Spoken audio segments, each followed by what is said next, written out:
성경 참 방대하고 오래된 책이죠. 그래서 처음 딱 펼쳤을 때 어디서부터 어떻게 시작해야 할지 좀 막막하게 느껴질 때가 많아요. 마치 거대한 숲 앞에 나 혼자 덩그러니 서 있는 기분이랄까요? 자, 오늘은 바로 그 성경이라는 숲 전체를 어떻게 조망할 수 있는지 나무 하나하나에만 파묻히지 않는 법을 같이 한번 알아보겠습니다. 이야, 이 구절은 정말 많은 분들이 아실 거예요. 그쵸? 우리한테 정말 큰 힘과 용기를 주는 아주 유명한 말씀이잖아요. 그런데 말이죠. 혹시 이 구절의 진짜 의미, 그 깊은 뜻을 우리가 조금은 놓치고 있는 건 아닐까요? 어쩌면 이건 전체 이야기의 아주 작은 한 조각에 불과할지도 모릅니다. 바로 이 지점. 이게 우리가 성경을 읽을 때 가장 쉽게 빠지는 함정 중 하나거든요. 성경의 특정 구절 하나만 딱 떼어서 보는 것. 네, 바로 맥락을 무시하는 해석이 가져오는 위험성입니다. 이게 정말 흥미로운 지점인데요. 어떤 글이든 원래의 흐름, 그 문맥에서 문장 하나만 쏙 빼내면 글쓴이의 의도와는 완전히 다른, 심지어는 정반대의 의미로도 해석될 수 있다는 겁니다. 예를 들면 이런 거예요. 정말 힘든 고난 속에서 끝까지 견뎌내라는 그 인내에 대한 구절을 마치 이것만 믿으면 뭐든지 다 성공할 수 있다는 식의 만능 성공 주문처럼 생각하는 경우가 있죠. 또 아주 특정한 역사적 배경 안에서 주어진 명령을 오늘날의 모든 상황에 무조건 적용해야 하는 절대적인 규칙으로 착각하기도 하고요. 바로 이런 방식을 파편화의 오류라고 부릅니다. 성경 전체가 말하고자 하는 거대한 메시지를 이해하려는 노력보다는 그냥 지금 당장 내게 필요한 부분만 도구처럼 쏙쏙 골라 쓰는 태도인 거죠. 이걸 좀 더 전문적인 용어로는 도구화라고도 하는데요. 이게 뭐냐면 하나님의 말씀을 있는 그대로 받기보다는 내 생각, 내 욕망을 정당화하기 위해서 성경 구절을 가져다 쓰는 걸 의미합니다.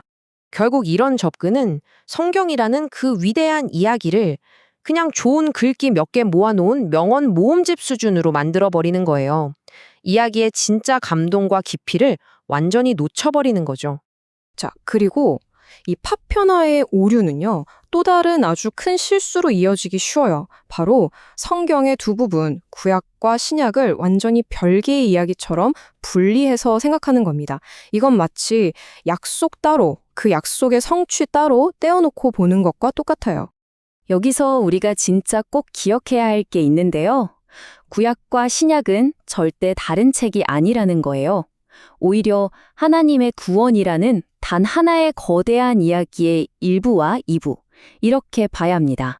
지금 보시는 이 표가 그 관계를 정말 잘 보여주죠. 구약이 약속이고 어렴풋한 그림자였다면 신약은 바로 그 약속의 성취이자 그림자의 실체가 되는 셈입니다. 이런 비유를 한번 들어볼게요.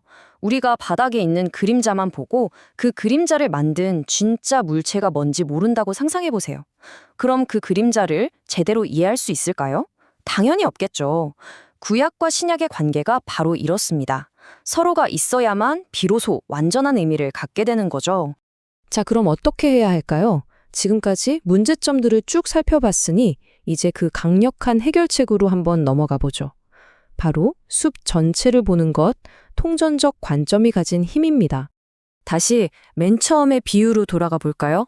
성경에서 우리가 마음에 쏙 들어하는 구절 하나, 그게 아무리 아름답고 우리에게 힘이 되어준다고 해도 결국은 뭐다?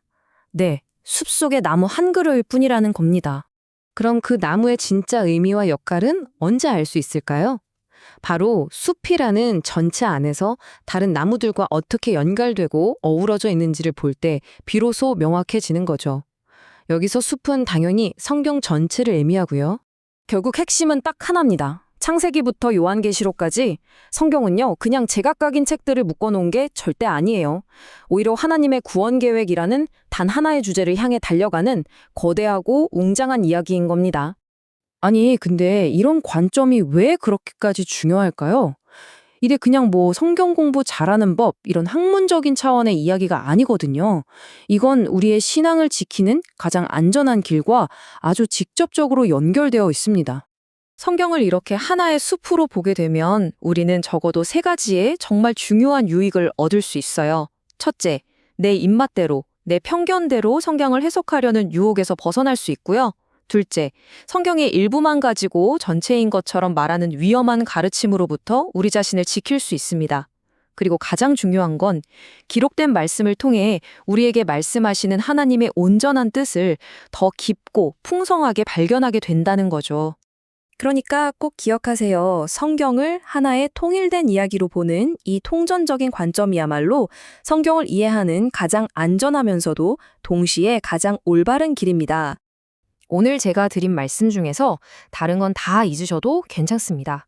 하지만 딱 하나, 이것만은 꼭 기억해 주세요. 성경은 결국 하나의 거대한 이야기라는 사실 말이죠. 이 질문을 여러분께 마지막으로 남겨드립니다. 다음에 성경을 펼치실 때 여러분의 시선은 어디로 향하게 될까요? 눈앞에 있는 마음에 드는 나무 한 그루일까요?